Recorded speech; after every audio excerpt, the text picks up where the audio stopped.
Tom Addis, a late call to the Volvo Ocean Race 2014-15. Yeah, that's right. I wasn't in a position to do the full lap this time, but I always thought I'd be up for a leg or two, and yeah, here we are, two legs. Yeah, so a fairly fast learning curve in terms of the systems on the boat? Yeah, for sure. I mean, having done the last race, you know, they're similar styles of boat, different in some ways, but no, look, the systems are generally pretty similar to what I'm used to, and the shared services guys here have been really helpful in getting us up to speed quickly. So yeah, we've still got a bit to go, but everything's working that should be working, and I think we'll be okay. One of the things is there's a bandwidth restriction on you guys in terms of downloading data, isn't there? Yeah, there is, but look, it's pretty generous. Last race I could never get anywhere near the limit, so no, we've got plenty of info around. Yeah, and so what navigational challenges are in these two little short legs, two Hobart legs? They're not your typical Volvo legs at all. They're sort of a lot of inshore racing, a lot of tidal effects, a lot of things to hit, especially around at the end of this leg coming into Lorient and getting out of there again. So given our history, that's going to be high in our minds, and that's rule number one. But yeah, but look, it's the same for everyone. We all our boats draw the same. We've all got the same issues facing us. So there's nothing that unusual for us really. Yes. We've just got to do our job. But more coastal racing. Yeah, for sure. It's a shame we couldn't get the boat ready in time to do some proper ocean legs. But yeah, we've got, what is it? Probably 6 days offshore racing now, which yeah, that's and a typical Volvo legs 2 or 3 weeks. So yeah, they're pretty fast and furious legs, but yeah, and they're very detailed in terms of tactical options as well. So that's going to be our main challenge. Yeah. Okay. Let's start at the beginning again and tell us about Tom Addis. Okay. Okay. We'll put this at the beginning. So Sure. Let's just imagine this is the beginning. All right. Okay. So who are you?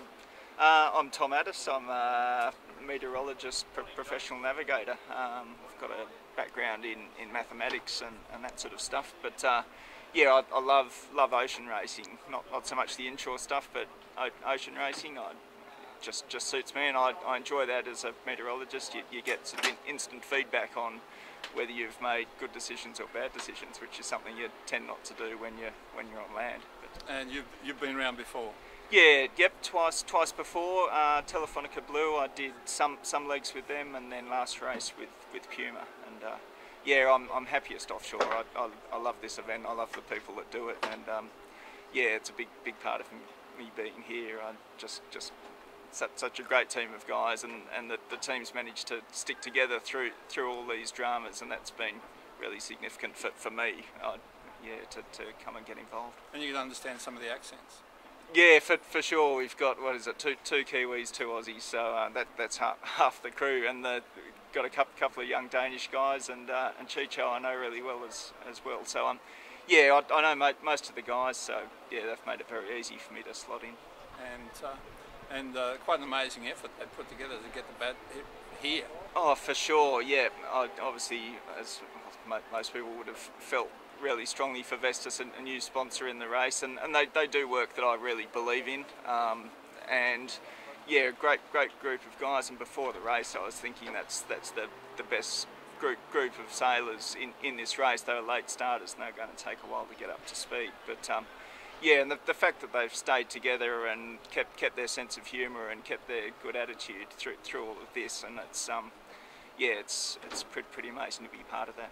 It's going to be a big ask to have the speed of the lead boats in this race for you guys. That puts a fair bit of tactical pressure on you, doesn't it? Yeah, look, it does in a way, but you can only do what you can do, and there are exclusion zones and marks and things like that. But yeah, you can see some of these teams started off fast, and other teams are getting faster and faster as the race goes on. So that's a good sign that they're learning all these little tips and tricks on how to squeeze boat speed out of them. And in these longer distance races, 0.1, 0.2 of a knot is really significant when you add it up over 24 hours and 24 days. But so yeah, little little tuning secrets can make significant differences, and that's going to be our main sort of shortcoming. I think we've just got to try and get up to speed and learn as quickly as we can.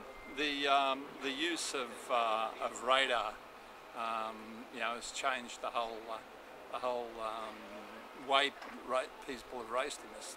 Yeah, the AIS maybe yes. is what you mean. Sorry. Yeah, for sure. I'm really big on being independent when I'm racing. I love being just out in the boat, and you've got to keep it together. You've got to keep getting on with people, and you've got to make your own decisions. And when you've got this sort of live tracking, and quite a few races around the world that go into it, and I think it's a really bad thing. You've got to.